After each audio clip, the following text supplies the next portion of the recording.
A little bit of sass, a bucket full of soul, a sprinkling of magic, that's what makes me whole. A playful, earthy priestess, you will very often find me barefoot in a grassy field or underneath an oak tree. Truth in sacred spaces, that's how I believe we heal. A mystic and a mother, I'm a woman who is real.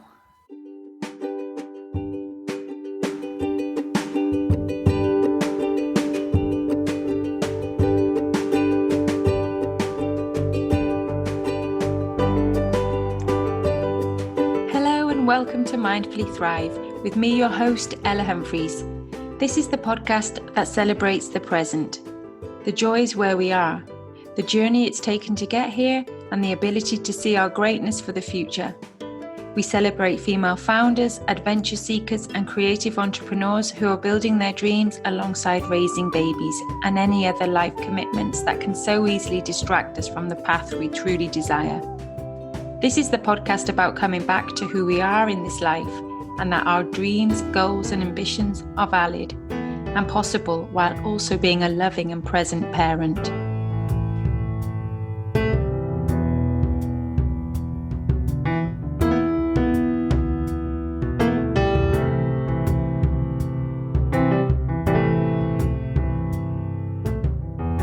The opening poem was written by my beautiful guest today, Barber.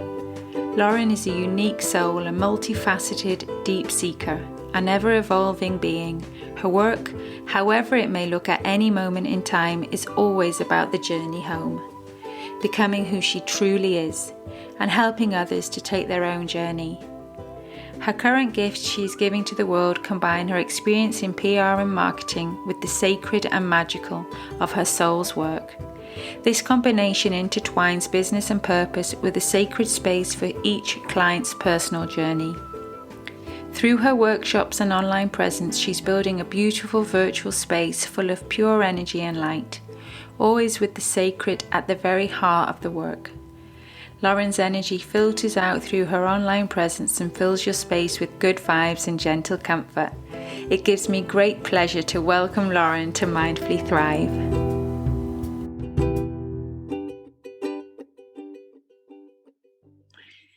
Hi Lauren, welcome to Mindfully Thrive.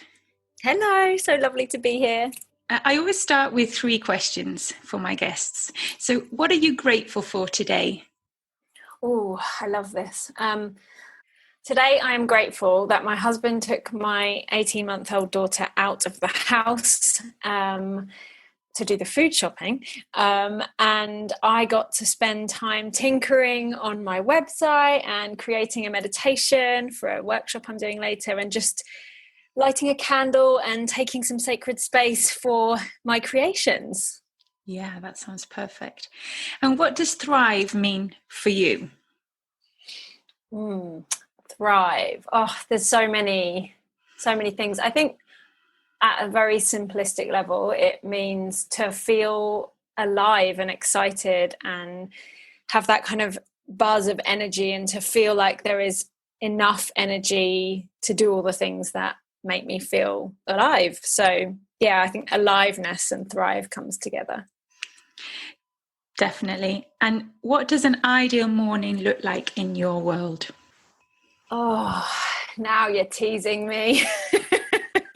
Ideal. An ideal morning. Well, actually, I think I have managed to, a Sunday morning has become really sacred as a family morning. And that is we have a bit more of a lazy morning, and we let Sophia watch something on telly while we kind of have our hot drinks in bed, and then we make pancakes together as a family.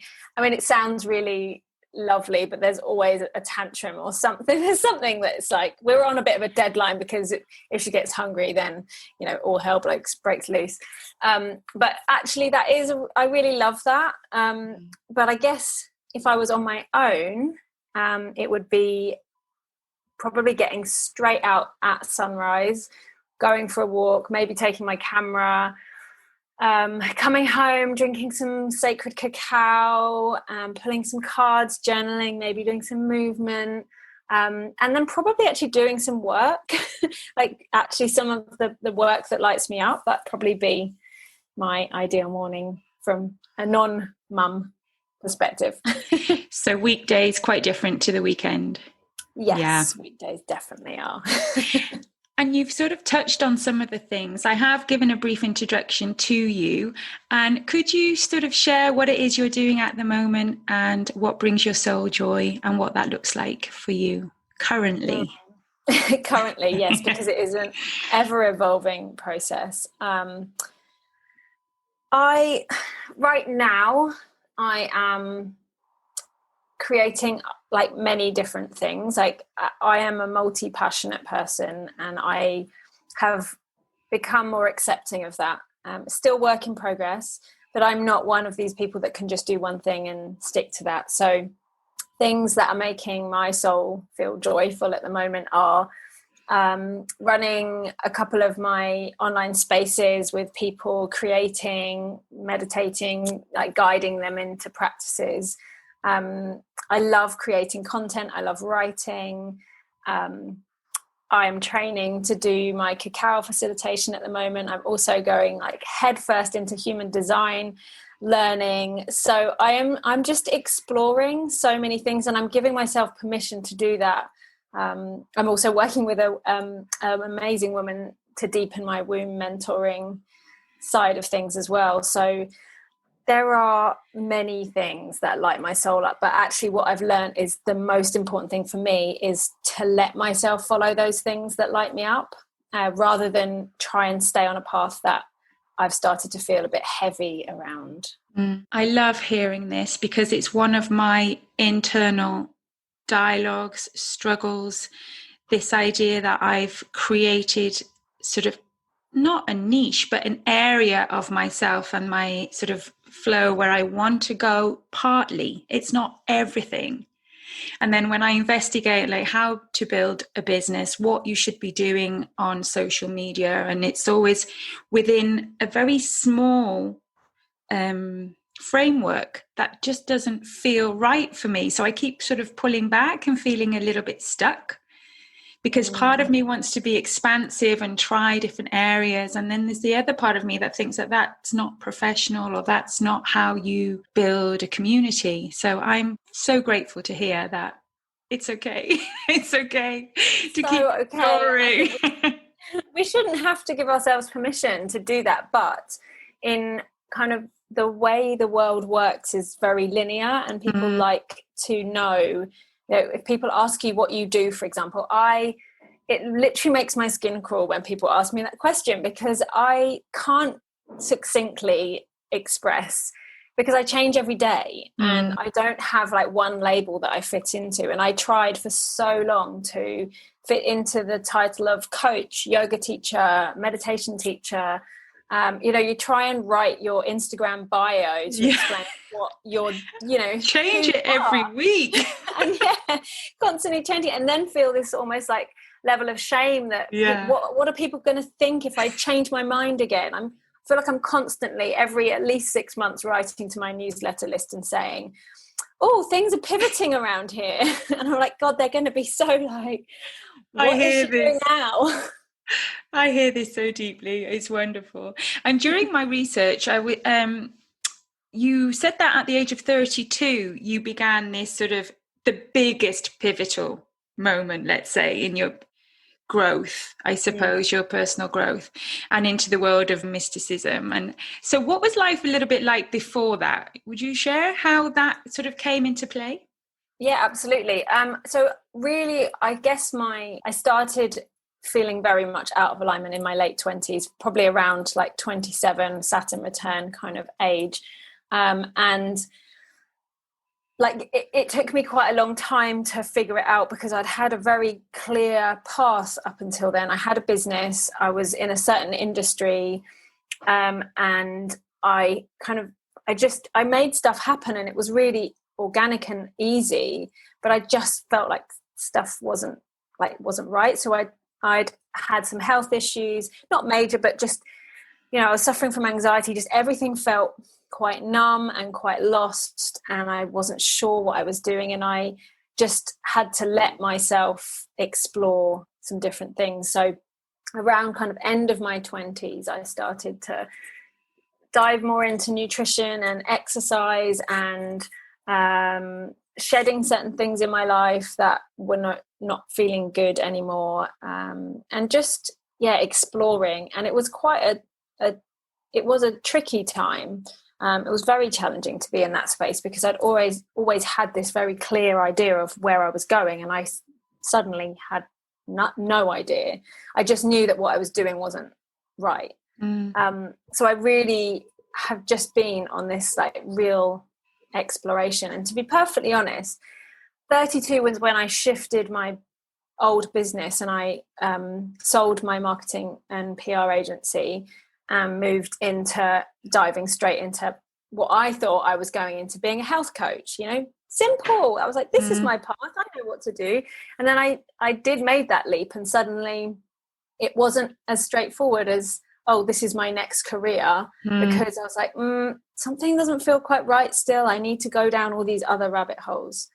Would you say that would you say that health coaching sort of direction was the hook that you needed to allow yourself to let go of the previous business? Because it almost, like, how does it actually feel at the age of 32 to change your total career path? It feels chaotic, a bit scary, but it also, I knew I had to do it. I knew I had to take the leap, and I am quite a big leaper. Like, I didn't feel that it was this big, bold, brave, terrifying move, really, because I was like, I have to do this. It just felt like I had to do it.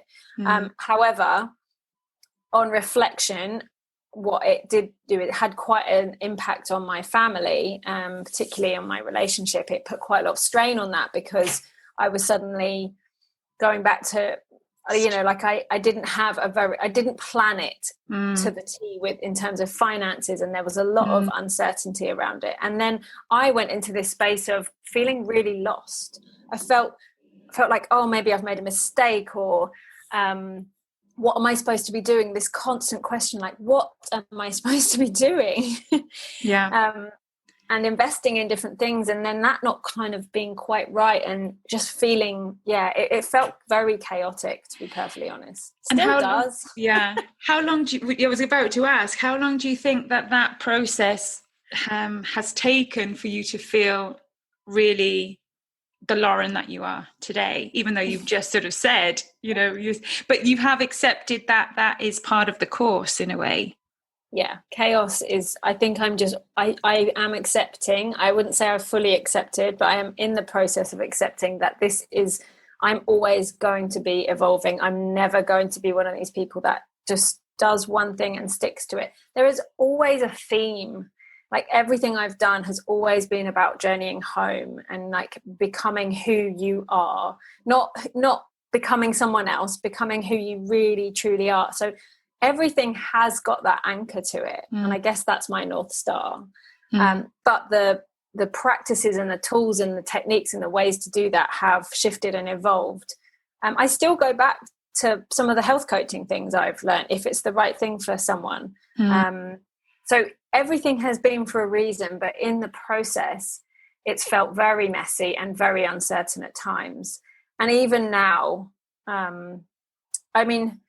the pivotal time for me to really, which I felt I really started to own this part of me and really started to step into the power of what it is to be ever evolving, was really when I had my daughter. So only 18 months ago. And I think she gave me a big amount of focus, probably partly because I had a very restricted amount of time to do things, and I was very, very much, I want to spend that time doing something that really lights me up. But also I think it's just given me a confidence that I didn't have before. Not to say that it has to come from having a child at all, but that for me, it was a big part of me stepping into the version I am right now in this moment. And I was really keen to ask about your time when you were working with horses, which was in your adolescence. Is that right? I worked with horses from well, straight out of school, basically. Yeah. Do you feel like there was a connection spiritually in yourself at that time that maybe you lost in your 20s, or did you only really come into a more sacred spiritual sort of the side of you that you're working with now? Was it ever there previously? Yeah, I think it was. So I stayed working and having horses until I quit my old business, basically, because so that old business was all around equestrian and lifestyle and country. And I had a horse until, I think I was 31 or 30 when I sold my horse. And I competed and I trained and I did. So I had that connection. And I think what that gave me is it gave me a real insight into energetics and intuition and being in space with another being and also responsibility and the highs and lows. I mean, horses are so grounding because there is no certainty and there's always an injury or there's, you're working with another soul. And I think what happened actually with that journey, and I know that horses will be back in my life at some point. But I think what happened is it became such a linear process because my work, everything, it was all around the horses and I lost that spark of magic with them. Yeah. So I just needed to break free of that, to figure out who I was without them, because they literally were my life. I asked because both my daughters are horse riding at the moment. And I just think it is, like you said, the responsibility. They don't own horses, but they're going there and they're preparing the horse just to ride the horse for a short while. And I think that builds a lot of character and also the connection, especially for my younger child, who possibly finds it harder to express herself. And she's very physical. She does express herself, but it comes through physically rather than through words. And the energy and the connection to animals is very big for her. So I was just curious to find out, especially in adolescence, when we're sort of trying to discover who we are and we're meant to make all these decisions, and academically we're meant to be behaving in a certain way and making the right choices for the rest of our lives. And you, like myself, at the age of 30, 40 is when we really start discovering who we are. And just hearing a little bit about those early days of coming into your 20s. And like you've said, teenage years and having horses was for me amazing. Having a horse, having a pony, I think at the time, because I would get up at 6 o'clock, go like walk in the dark to go and muck out in a muddy stable in whatever weather because I had to, and I was fine with that. And then I'd get on the school bus, go to school, and then I'd get off the bus at the stables and finish, put them to bed and feed and and exercise. And it was hugely important to me. And I mean, I'd love to say that it completely distracted me from, boys and getting up to mischief. It didn't, but it certainly gave me a really beautiful focus and such insight into, as I said, like working with energy. And they are so sensitive beings. I mean, depending, some horses are less sensitive, just like people, or are less sensitive than others. And they also, when you're working in that way, like you show up and they feel your energy, like they don't need to tell them how you're feeling. And they are like, you have to be so aware of that. And I think that's really helped me in terms of, I guess, connecting to people as well, and to connecting to energy and feeling that within others. So before we move on, there's a part in my show where I call the inspirational pause, and basically that's how you get your downtime. So are you reading something at the moment, or could you recommend a book that you have just loved? I'm one of these people that has a lot of books that I imagine. Well, there are books that I return to from a kind of practical level all the time, which is, one of them is Wild Power by Red School, which is all around menstruation and connecting to our cycles. And for me, that book is one I recommend every menstruating women and non-menstruating women to get, because it is a very powerful part of there's been a powerful part of my healing journey. But there is one, and again it's similar lines, but there's a beautiful book called The Red Tent by Anita, and I cannot remember her surname, but it's a story, but it's all around womanhood and rites of passage and the red tent, and it's not necessarily, it's a fable, I guess. I think it says the greatest love story never told, and that book for me is just it's beautiful. It's deep, it's emotional, but it speaks to that part of me that remembers, like, ancestrally. Wonderful. I'll check those out. And something that you would recommend to watch, or that you're watching, whether that be trash, anything that you find a way of switching off, or...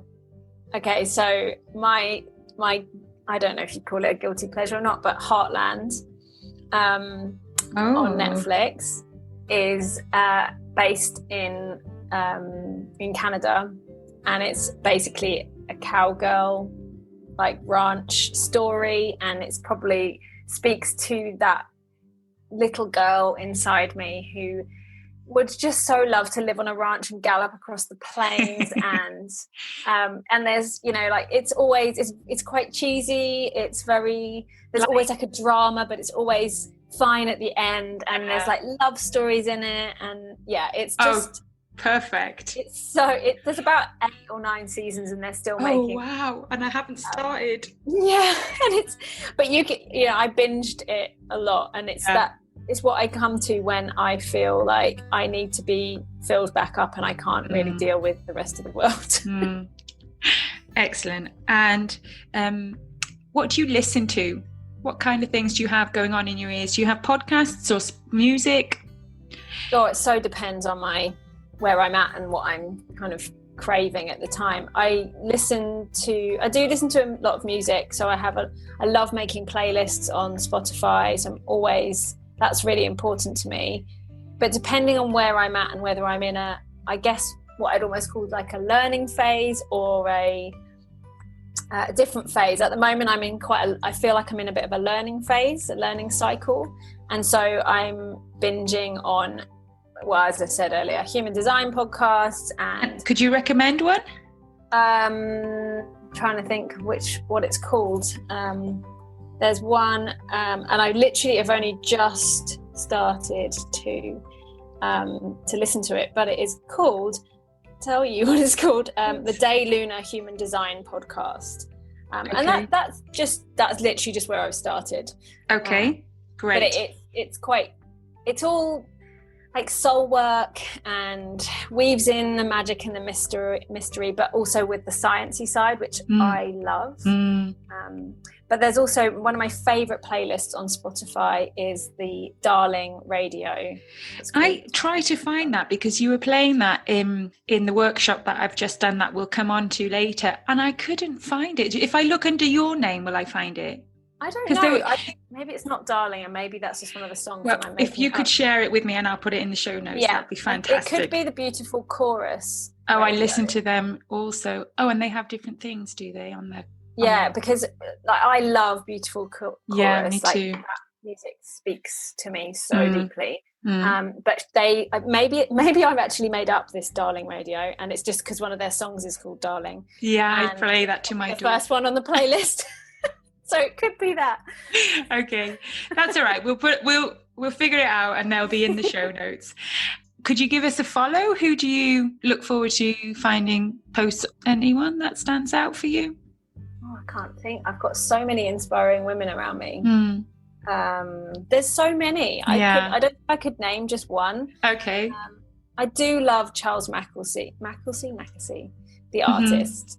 The boy next horse. And the mole. And the mole, yes. And like whenever I see a post come from him, I mean, I've been following him for years and years and years, and I just love the simplicity, and the message always speaks right to my heart. Perfect. And could you recommend an app or a gadget or props? But maybe on this occasion we could talk about your oracle cards. Well, yes, something absolutely. that you're using. One app segment. that I wouldn't be without is Insight Timer. Yeah, me too. I love Insight Timer, and I do actually have some meditations on there. Okay. If anyone feels called to listen to. But I love Insight Timer. It's just fantastic for finding inspirational, soothing words. I listen to a lot of Sarah Blondin. That's who I love. I mean, that's the person that really got me hooked on Insight Timer, and then I explored it more. But her words are just magic. Oh yeah, they really are. Yeah, and I actually did my yoga nidra training based on a nidra I found on Insight Timer. I went to Canada and did it. Wow, this was a while ago before you were locked inside. This was actually just before I conceived Sophia, so it was kind of like my last trip, I guess. Perfect timing. But yes, oracle cards are without doubt probably my favorite divination tool to connect me to myself, to help guide me. There's just so many different ways to use them. My mum was a big card reader. I have this is the set that I have, the Inner Child cards. Oh, I haven't seen those. They're by Lanier and Lanier. Ooh. I don't have the box because they're quite old. They were my mum's from many years ago. They're beautiful. They're all the fairy tales. Oh, lovely. Yeah, really, really special. And because they're my mum's, and then I also have angel cards, and none of them bought by me, but left to me. Oh, that's so amazing. What a beautiful gift. I know. My mum gifted me, my discovery, yoga, meditation, all of this journey that I'm now on, that I was really resistant to when I was young because it was my mum's thing. She was a yoga teacher, and now I'm surrounded by all her things. I have her pendulum and oh wow, all of it. I'm very lucky. My daughter will be like that with me and like resist everything I love. I think it's just my girls now are asking, how do you meditate? How do you practice? I'm just doing it myself, and so I'm not sort of putting it on them, even though teachers and people ask, do your girls? And I have to say no because I don't want to force it on them. Yeah, I get that. So coming back to your pack, maybe you could pick a card for us today. Yeah, so the one that is calling is the Spirit Animal Wisdom Guide, which is by Katie Jane Wright and Nikki Strange, who she's the illustrator. And Katie Jane is a beautiful soul who she works with crystals and light language and all sorts of magical things. But yeah, these cards are really beautiful, and they're quite practical and intuitive as well. So if you haven't used cards before, they're a really lovely one to come to. Let's see what animal wisdom wants to come through today.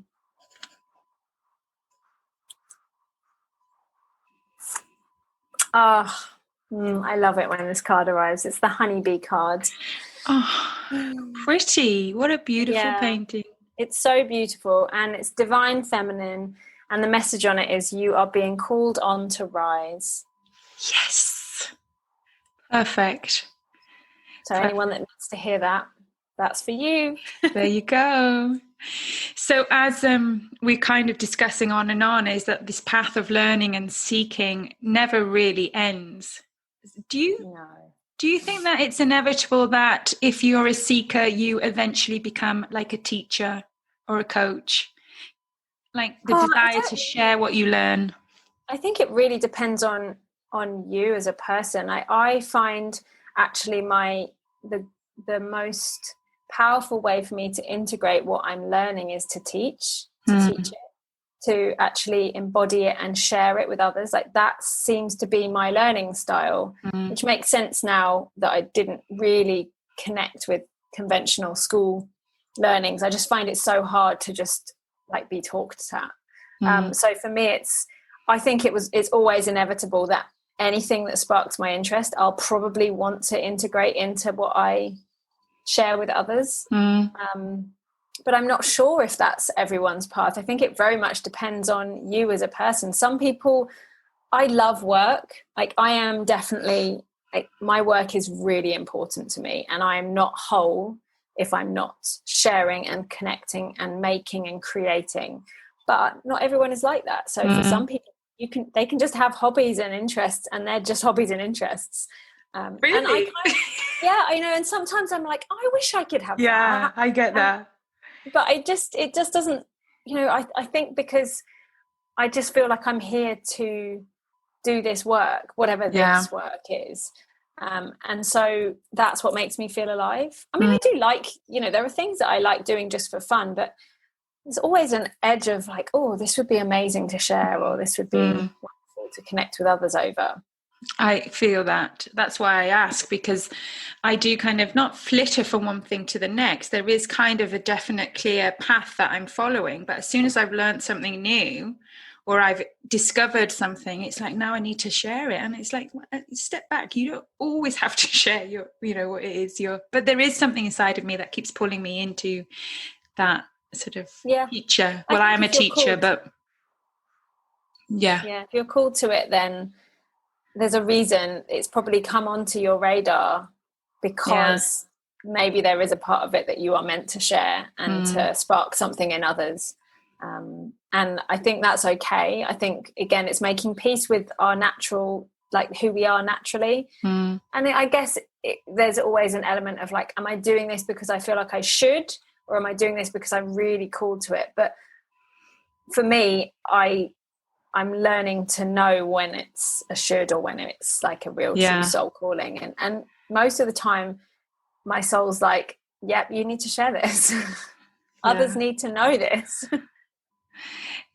One of my favorite books is The Surrender Experiment. Talk about surrendering and how that played out when you became a mother. Could you elaborate a little bit more on that experience and what that means for you to surrender? Well, I mean, I read that book as well, actually. I think it was just before I became a mother.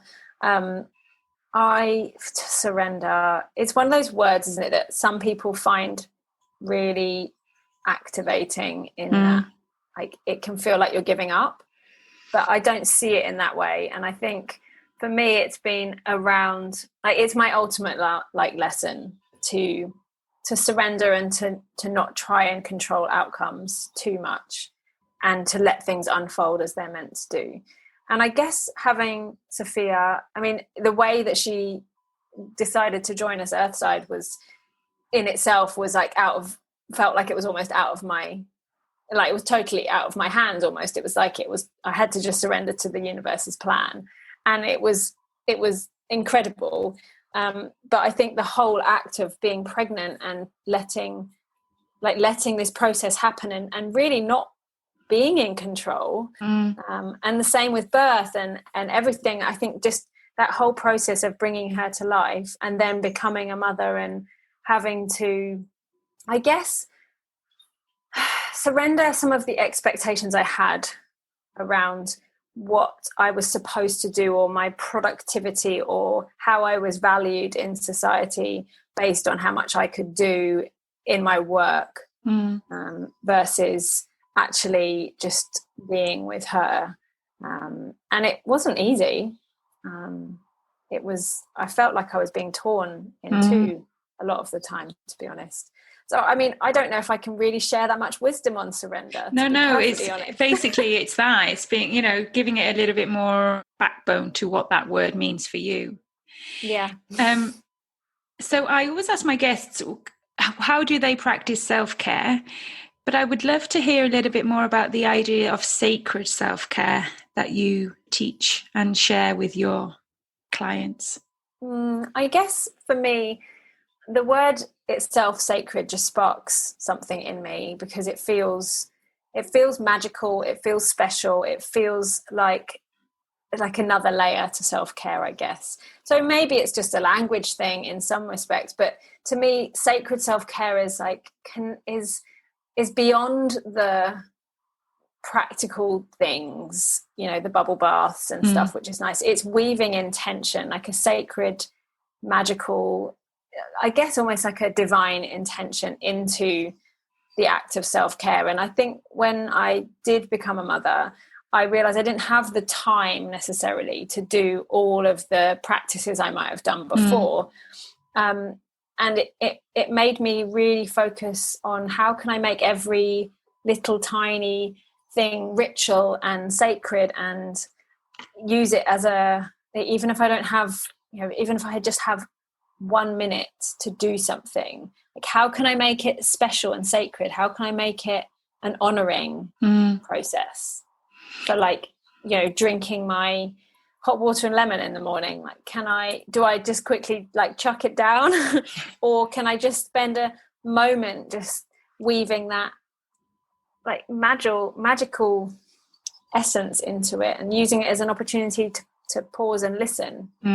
Becoming really present when you take on each of these sort of making acts. It more sensationary. Sensation wasn't even a word, but about sensation. So I can feel the temperature of the water and like notice the taste, like what sounds are around me. So I guess it's a mindfulness element, I suppose. But the sacred bit for me is it's reminding me that I can always be in touch with the divine. I can be always in touch with this, whether you call it higher self, universe, God, whatever you connect to, but I can always be part of this magic somehow.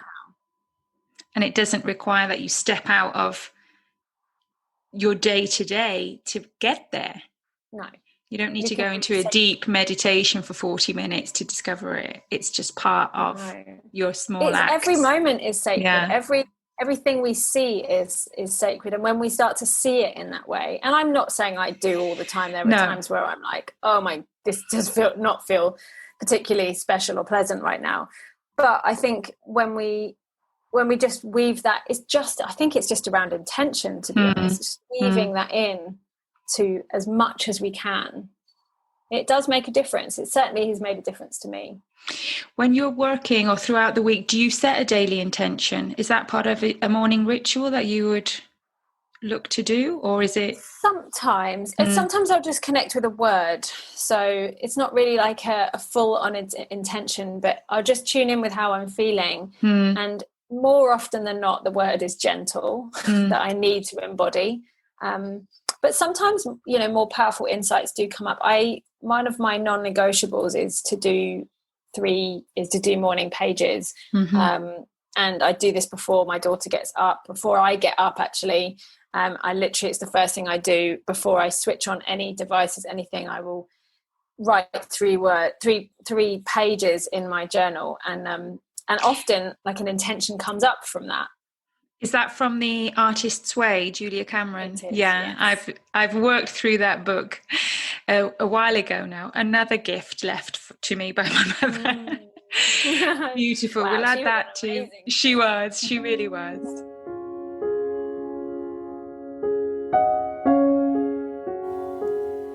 The pause button.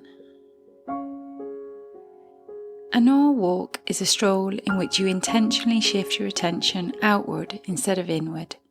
So you're not thinking about the tight deadline, the unfinished project, the strain on your relationship, or concerns about life. The state of awe is paradox. Your feelings of being diminished connect you to something larger. There's a tremendous openness and freedom that comes when you consider yourself a speck of dust in the midst of the universe, or a grain of sand on an expansive beach.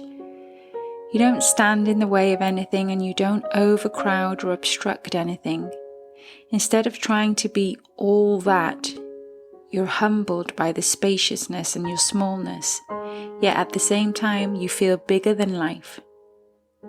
Studies show that in an awe state, you feel the presence of something larger than you. You're engaged with the expansiveness of the external world, less focused on yourself and more on others, which takes your mind off your burdens, your worries, anxieties, and frustrations. So I invite you today to practice an awe walk. You can do this as you're listening, if you're out and about, or you can try and remind yourself to do this the next time you go for a walk. As we begin an awe walk, like we do with all contemplative exercises, we begin with the breath.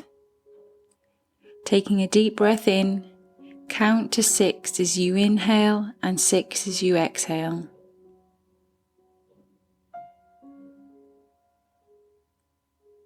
Feel the air move through your nasal passages and hear the sound of your breath.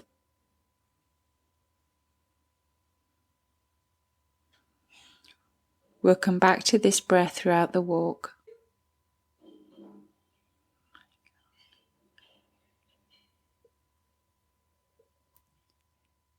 Feel your feet on the ground and listen to the surrounding sounds.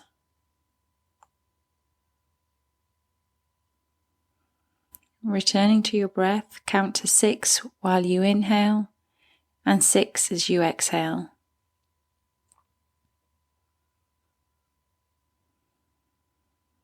Shift your awareness now so that you are open to what is around you, to things that are vast, unexpected, things that surprise and delight. And take a deep breath in. Count to 6 as you inhale and 6 as you exhale.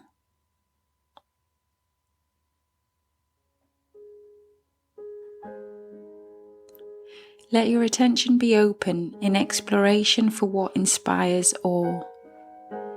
Your attention might appreciate vast spaces and the sounds and sights within them.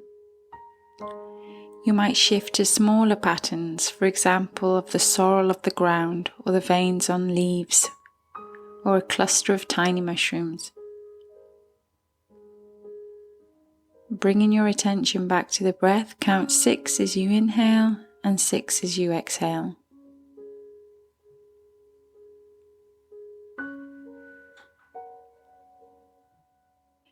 Coming out of these experiences of awe, we often feel a sense of wonder.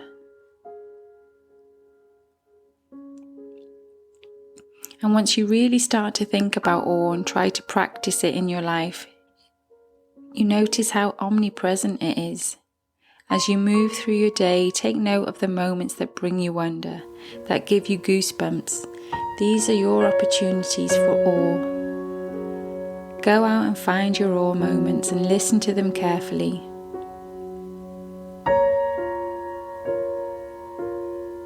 This guided awe walk meditation is presented by Mindful in collaboration with the Greater Good Science Center at the University of San Francisco. Let's get back to the show.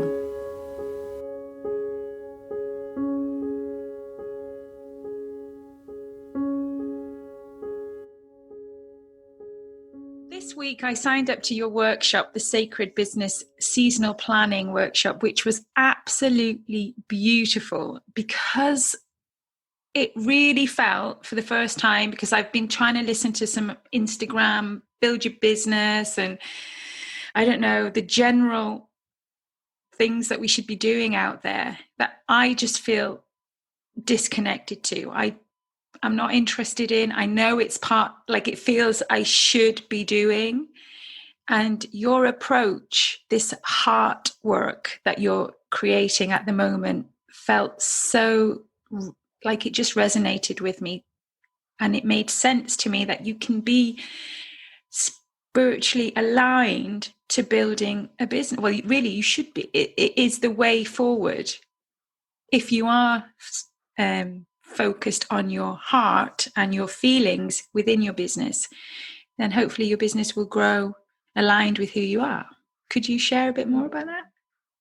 Oh gosh, there's so many things I could share about that. Please do. Well, thank you for joining the workshop. It was really, I have to say, it's one of the things that's given me the most amount of energy in a long time, and I know it's that's how I can tell that it's part of something I need to keep doing.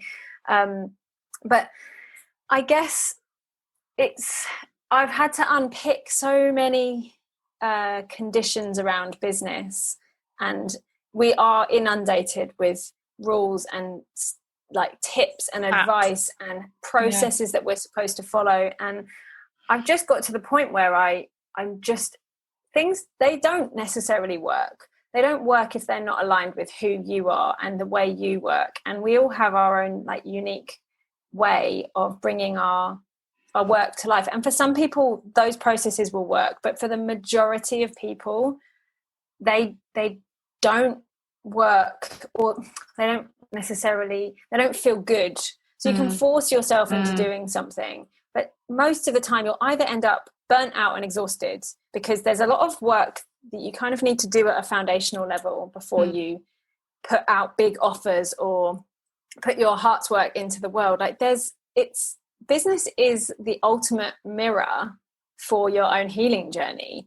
And if you are not aware of that, then I find there's a lot of unethical business practices out there that are designed to make you feel bad about yourself, so you invest. And it makes my blood boil and my skin crawl. And I've been on the receiving end of it so many times. And it's just not how I wish to do business. And I know there's a lot of people that also don't feel in alignment with it. But what I'm finding as I kind of begin, I mean, it's not really a beginning of this journey. I mean, I've been doing marketing and PR for nearly 20 years now. But as I start working more with heart workers, I'm seeing there's so much resistance to letting go of those old ways when we don't know what the new ways are yet, because we are actually being called to create the new ways. Now, that is how I feel. Wow. Yeah. And maybe I'm crazy, but I feel like it needs some people that are just open to trying different ways and finding different approaches. And we need to almost be the pioneers. And it's really vulnerable in that space because like we don't really know where we're going with this, but we know that the old stuff isn't feeling good. So yeah, so that was a bit of a ramble about it, but I just feel very much drawn to holding space for that evolution. I'm not saying I have all the answers at all. I definitely don't. And I want to create a space where we can come together and hash it out and talk about it and share things and explore this journey with like-minded souls. So that's why I've created the Heartwork community as a foundation for that. So where is that available for us to go and find this community? That's on my website. Which is beautiful, by the way. Thank Absolutely you. Well, that's another thing I do is like website design. So it's like another string that I love. So feels always like a book. tinkering with my website. Really lovely. So much. That's really kind.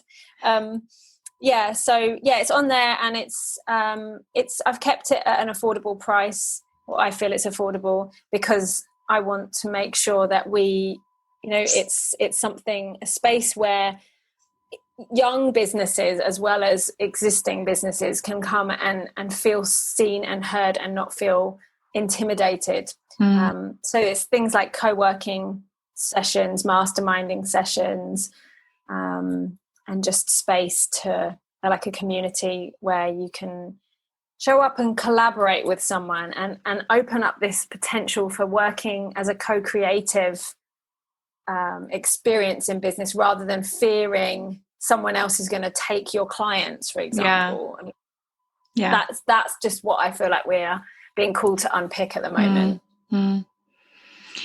Beautiful. And you also have a podcast. I do. Which is called Unraveling. Beautiful. I listened to the last conversation you had with Harriet Holt, the artist.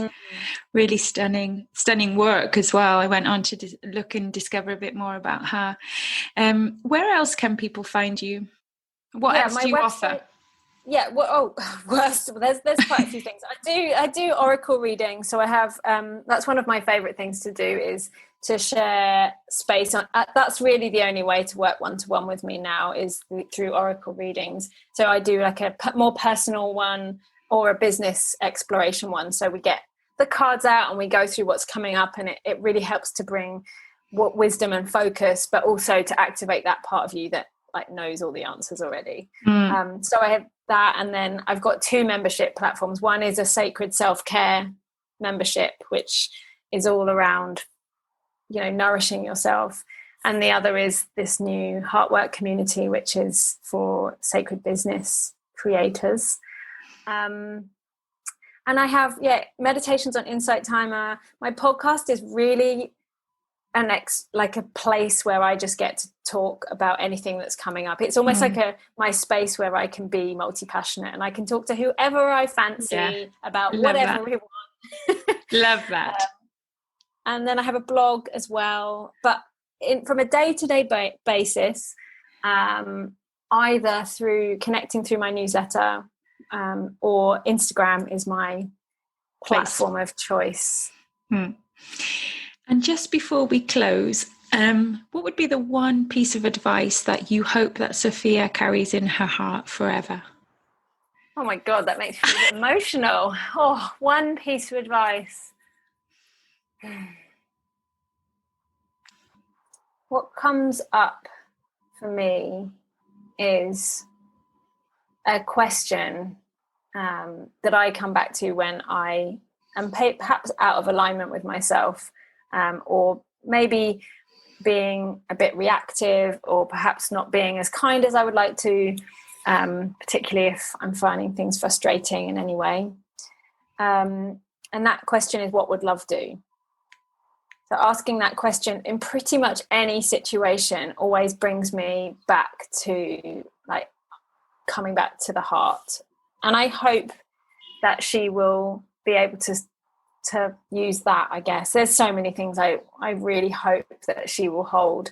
But if she could live her life asking that question, then I think that would take her to some pretty amazing places.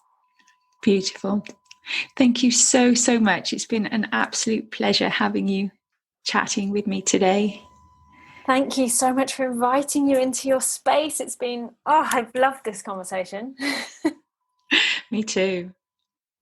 I hope you found comfort in Lauren's honesty and openness as we explored the variety this world has to offer. We do not have to live with the labels we've been given or the ones we've given ourselves. And we don't have to carry shame around the ever-evolving journey that we're on. The trial and error approach is my strategy for life. I find it difficult to make choices based on pros and cons. I need to experiment and try things out before committing to things. I respond to the situation as I'm living it, good and not so good. But we're living in 2021. This is thankfully a new time. There are new ways of living. We are living a bountiful experience as acceptance unfolds and love of all kinds is embraced and celebrated. The work we may need to spend time doing is on ourselves.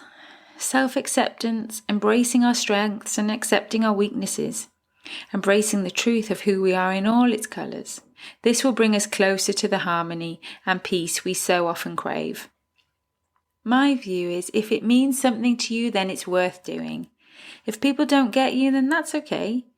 If your message isn't clear to others, that's okay too. We're here to get clarity on our own messages, our stories, and understanding of our own personal journeys. Maybe even reframing the previous stories we've been telling ourselves. I mean, it's hard enough to understand ourselves, never mind trying to explain ourselves to others. Spending time with Lauren made me really appreciate the importance of good energy, high vibration. So I'm going to spend a while focusing on my own energy sources and see if I can generate the type of energy that I want to be around and surround myself in. I also have come to the conclusion, as I myself, similarly to Lauren, are multifaceted. Hence the desire to talk to each and every one of my specifically picked guests. My best friend Becky laughed the other day after listening to last week's episode, as she has done with each and every episode. She's a true fan, let's say. Anyway, she shared how she'd laughed as I connected to Iona with the love of graphic design. She found it humorous how I connect and have commonalities with all of my guests. It might sound unreasonable, but believe me, it's genuine. I really do have a love of design. It's where my journey started, after school. You don't really see it now in my Insta feeds because I suppose I'm trying to fit into other niches. Too many interests lead to not a clear message. But if you scroll way back when, at the very beginning, you'll find it there. So perhaps I have deleted sides of myself or hidden them. As being multifaceted has too many sides, some of them just have to hide. Maybe you can help me with this. Do I delete the sides of myself for the views? Is it confusing for the listeners, the followers, the people that drop by and announce to work me out? Maybe so. But I genuinely love the fact that I love the vibrancy of life, all the colours. Don't ask me my favourite colour. I'll ask what it's for. I love all the things that light me up. The list is endless. Currently, what's lighting me up is finding the people that they themselves are lit up and building connections with them, hearing their stories and how they take leaps and give themselves the permission to do what feels good in all its glory, as is life, glorious. Thanks for listening to me ponder and question. This ever-evolving journey of deep work and understanding of ourselves requires asking the questions. If anything from today's show has resonated with you, I'd love you to drop a comment in the Instagram of Mindfully Thrive, or rate and review it if you follow us on Apple iTunes, on Apple Podcast, or share with your friends through Spotify. Whatever is your way, please know that I really appreciate your listening and taking the time to join me here. I'll be doing it anyway, but thanks for dropping by.